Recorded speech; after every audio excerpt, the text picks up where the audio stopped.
Hi everyone, welcome to my channel and welcome back. I'm Jeannie, and for the first time in a really long time I have matching hands. And so I did this nail set because I had a work event. It was themed as Fuel Your Career. So it was kind of like race car garage themed. It was so cool. But I did this set to match my coveralls, which was my uniform, because I was one of the volunteers running one of the garages. So this one was super fun to do, but I am doing them as press-ons because nail art is hard enough, and it's even harder when I try to do it on my actual hand. So we're going to do this all press-on style. Before I start, I want to practice some safety and protect my skin because I will be working with gels. So I don't want to accidentally drop a press on as I'm painting on it and get any uncured gel on my skin. So I want to make sure I'm protecting my skin, so I always wear gloves when I'm working with my press-ons. And then I also want to make sure that I'm wiping down my tips as well. So I've got some isopropyl alcohol and a lint-free wipe, and that's to remove any of the excess oils from me touching the tips, putting them on the stand, as well as removing any dust or lint that may be on the tips. So I'm going to let that dry. It takes maybe a few seconds for the alcohol to dry before I start with my painting of the tips. I'm going to be using gels from the LB collection from iGel Beauty, and the first one I'm using is LB 169 Rose Garden, and this is actually quickly becoming one of my favorite reds to use. So I'm going to do a full nail of this red on my thumb and pinky.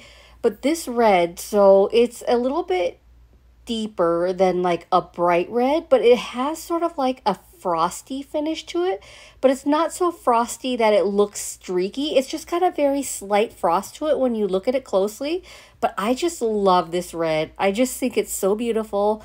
And look at how pigmented it is in one layer. The LB collection from iGel Beauty is one of my favorite gel collections just because I find they have really good pigmentation. I do end up doing 2 full layers, but you can see with one layer, it's actually full coverage. Whenever I'm applying gels, I always like to make sure that I'm applying my gels in thin layers. So if it takes more layers because I don't have enough opaqueness, although I don't have that issue with these colors, but if I do need to apply more layers for more opaqueness, that's better than thicker layers, because the thicker your layers are, the harder it is going to be to cure through the layers. And any uncured gel on your skin can lead to gel allergies, which you don't want to happen, as well as it could cause wrinkling as well if your layers are too thick. So if you're applying gels, you put it in the lamp and you see wrinkling, more than likely your layers are too thick. I cured my first layer for 30 seconds, so now I'm going to go in with coat number 2. And again, I want to make sure that my layers are thin. And especially with press-ons, you want to make sure they're thin as well, because the gel could seep to the underside of the nail, and depending on where it's seeping, it could affect the fit of the press-on. So you want to make sure that if there's any seepage on the underside, you're cleaning that up before you cure it. So I just want to make sure everything is nice and smooth and even, and I'm happy with the way that looks before I move on to my pinky. And then once I'm done with those two, I'll give them another cure for 30 seconds. So I still like to do one color at a time.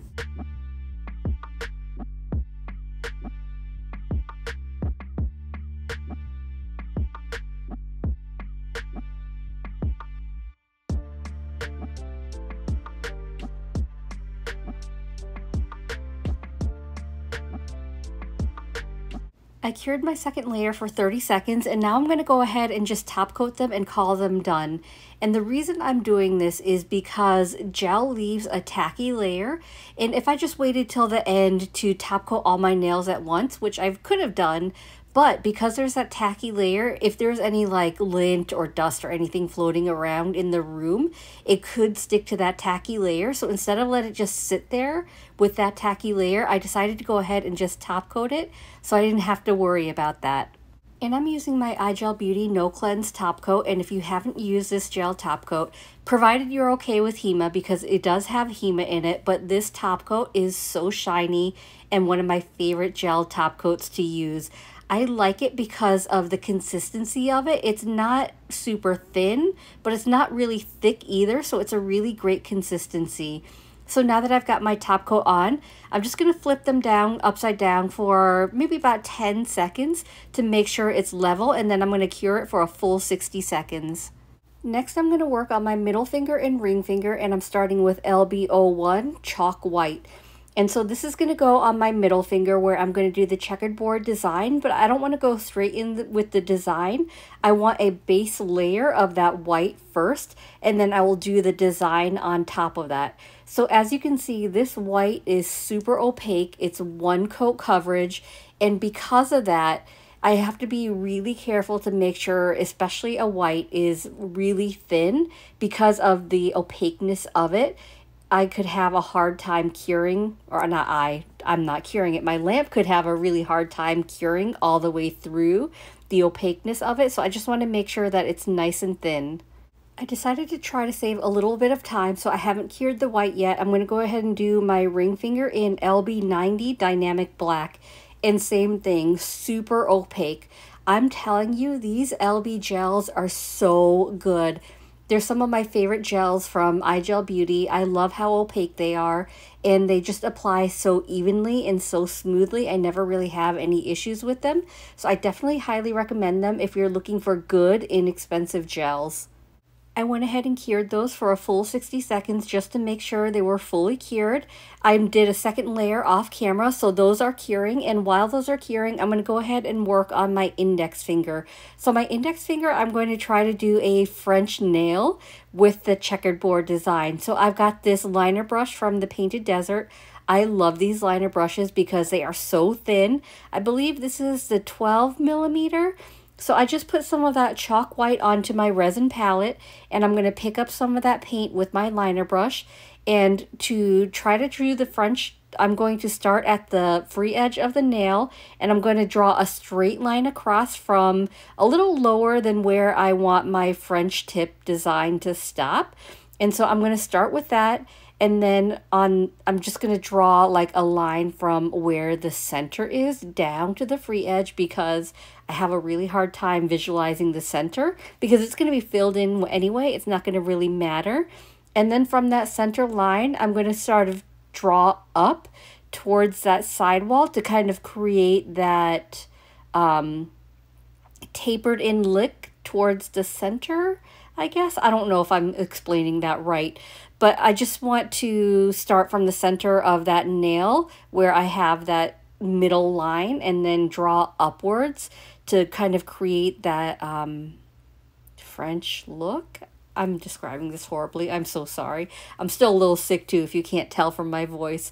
But anyway, now that I've got like the basic design, I can do cleanup later, but now that I have like the basic design of what I want to do for that French tip, I'm going to take that liner brush and just start filling in the rest of that nail from that line downwards towards the free edge. And when I do this, I could have just used my actually brush from the bottle and it would have been a lot quicker, but I didn't want it to be too thick, so that's why I'm using my liner brush and just picking up some of that gel and going ahead and filling that in. And I want to make sure that I'm capturing like around the edges as well, so it doesn't look like this random bare spot.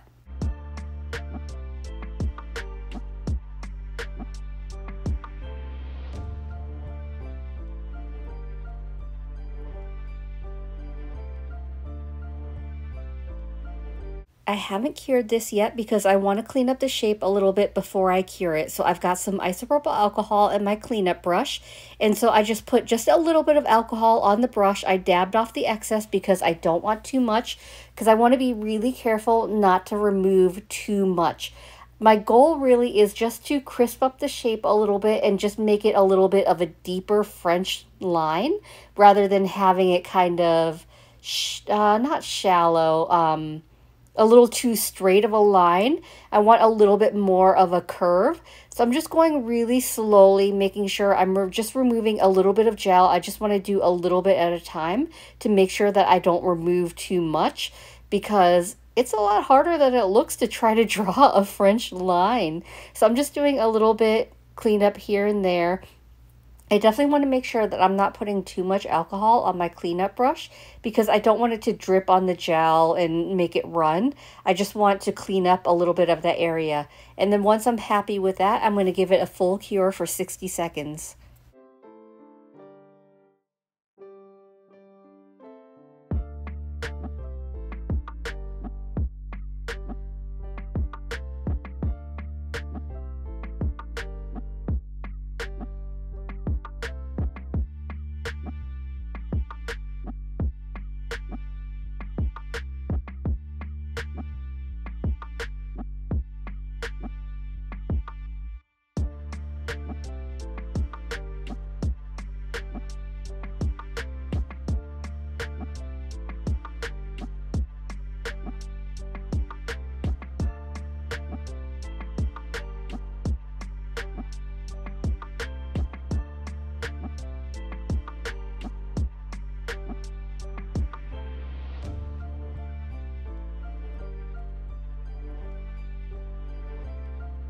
While the second layer for my French tip is curing, I'm going to go ahead and work on the checkerboard design for my middle finger. So I'm just going to apply some of that dynamic black to my resin palette, and I'm going to use my liner brush to start on that. So I'm using the longer liner brush as well because I want to do vertical lines down my nail. So I don't want to go down the center of my nail, so I'm going to go like a little left to the center first and draw a line straight down. And a longer liner brush definitely helps get a straighter line. And then to the right of the center, I'm going to draw another straight line down the nail. So I'm kind of like boxing in the center tip of that almond, if that makes sense. And then on either side of that line, to the right and left, I'm going to draw one more line. So I'm just starting my base for the checkerboard with the vertical lines down the nail. So once I have those vertical lines, I want to work on some horizontal lines. So I'm just picking up some more of that gel on my liner brush, and I'm drawing a line from one side of the nail to the other side of the nail, trying to make them as straight as possible, making sure that there aren't any gaps. And so I'm just drawing that checkerboard design, but I'm not going to fill it in just yet. I just want to make sure that I have my boxes first. So this is the easiest way I found to do a checkerboard. I don't know if there's an easier way, let me know. I didn't want to just start like filling in boxes. I thought it might be easier if I just created that grid and then filled in every other box from there. In hindsight, I could have made the boxes a little more even because I find that some are smaller, some are larger, some are a little crooked, but this is my first time attempting this design. So for my first time, I am happy with the way it turned out. Okay, so now that I have my lines down, I'm going to take my smaller liner brush, the shorter one. I believe this is a 5mm, and I'm going to pick up some of that dynamic black, and I'm going to start filling in the squares. And remember, I have to be really careful because this is all uncured gel, so I don't want to smudge it. So I'm just starting at the cuticle area. I'm filling in that middle box. So I'm going to fill in every other box. So I'm going to do this middle box, and then in the very corners, they're barely even boxes. They're like little pieces of triangle. I'm just going to make sure those are filled in because if they were full boxes, they would be filled in as well. So that's going to kind of be what starts that design. And then once I get to the row below it, I want to fill in not the box directly below the one I filled in, but the one diagonal to it, and then so on and so forth. So I'm going to speed this up a little bit because it gets a little repetitive, but I just kind of want to just mention what I was doing. So while I'm filling this in, let me tell you a little bit about the event because it's already happened. Did I mention the name of the event? I can't remember. In case I didn't, the name of the event was Fuel Your Career. So earlier this year, we released a new tool that was aimed at like helping associates navigate their career development. So in order to kind of gain like adoption of the tool, we had like this huge event in North Carolina to kind of get people excited about it, answer questions. So the way it worked was they had to sign up in advance, and all it was total of a minimum of an hour. So there were 4 garages, and each garage like had a different mission or lens of what they wanted to talk about with the people. So there were groups of 20 max, I think, per garage. So the first group would go through, and so they would go through all 4 garages, and each garage they spent 15 minutes there. So in all, it was an hour. And it was so crazy. I mean, it was such a good event. I think they had like over 300 people attend. And those were like who signed up. I'm sure there were people as well on site who just showed up and wanted to just see what was happening. So I was garage number 4. So we were at the last garage. And so we spoke for like starting at like 10:45 because the first garage started at 10, so the first group would have got to us at 10:45. We talked from 10:45 to 4 p.m. straight, and 15 minutes wasn't enough time to get through the content we had in our garage. So we were really rushing every 15 minutes, like the volunteers would kind of that were helping out were rushing us to finish and get get the group out so we could get another group in. So it was just crazy of like the same thing over and over again from 10:45 to 4 p.m. I don't know how I kept my voice. And of course, this is all happening when I'm sick, so it was even worse on me and even harder on me. And but you know, by the end of the day, I did not want to talk to anyone. I did not want to see anyone. I mean, I had so much fun. Don't get me wrong. It was a really great event, but man, was it so exhausting.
The next thing I'm going to work on is like a speedometer type design on my ring finger.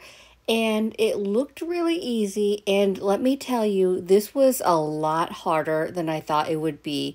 When I did it for my right hand, I couldn't tell you. It probably took me like 5 or more tries to get it right. I kept having to wipe it and try over again because it was a lot harder than I thought it would be. I thought this would be the easy part and the checkerboard would give me the hardest part. But what I'm doing is I'm kind of drawing like a half circle, and that's going to be like the top part of that. But I do want the line a little bit thicker, so once I have kind of the basic shape, I'll just keep filling it in a little bit more, just very carefully, just to make it a little bit thicker. I went ahead and flash cured that when I was happy with it, just so I didn't mess it up, so about 10-15 seconds in my lamp. And so now what I'm doing is underneath that line, I'm drawing like little rectangles underneath to show kind of like the increments of the speed. So using that white, I'm drawing 4, I believe, total next to each other. And I just want to make sure that they're small enough to where I can fit everything in. And this is where I have problems doing like nail art myself or any kind of art, because I always have problems with like proportions and getting it to look actually how I want it to look, but still being small enough to be able to fit everything. But so I've got those 4 little increments, and then I'm going to move on to the red, which is the rose garden that I used on my thumb and my pinky. And so I'm going to continue on with the red, and it's going to be 3 of those rectangles, I believe 3 of those rectangles to the end of that half circle. So it's going to show, you know, like on your speedometer, you have like the white, which is your normal speed, and your red is like when it's really, really up there. It kind of gives that illusion. I don't know. I'll pop a picture in the end of the coveralls, the uniform that I wore, and you'll see why I did this design, because it is actually part of that design. So I was trying to mimic that.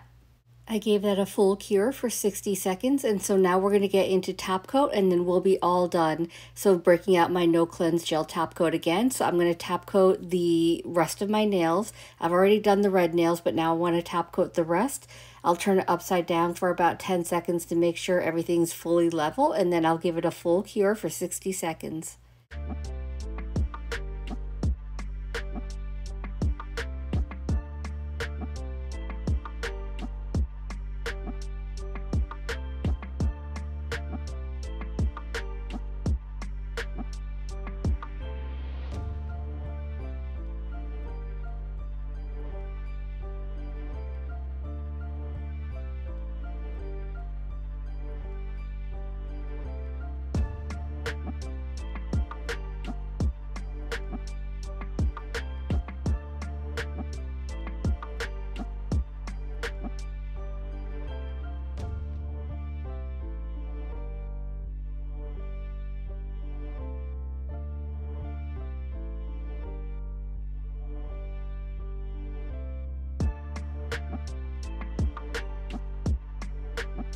And you know no nail set is complete without rehydrating my cuticles with my Skills of a Mermaid products. So this time I'm using my cuticle balm. This is in a recently released scent, Salty Babe, which is now, I believe, in the main line. But this one is so good. It's just like a nice, clean, fresh scent. I absolutely love it.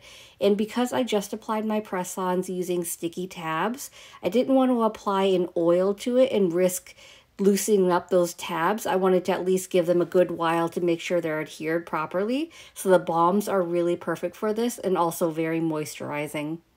And look, matching hands. I have to say, this set was a lot harder than I thought it would be, but I'm so glad I did it. I'm so happy with the way this turned out. I think it's so cute, and it matched my coveralls so perfectly. So I hope this video is helpful. I hope you enjoyed it, and if you did, I'd appreciate it if you gave this video a thumbs up. It lets me know to continue creating content like this, and it also helps YouTube recommend me to others, which helps grow my channel. And if you haven't already, please consider subscribing. I upload content every Monday and Thursday at 9:30 a.m. Eastern Standard Time. As always, I appreciate you being here. Thank you so much for watching, and I will see you in the next one. Bye.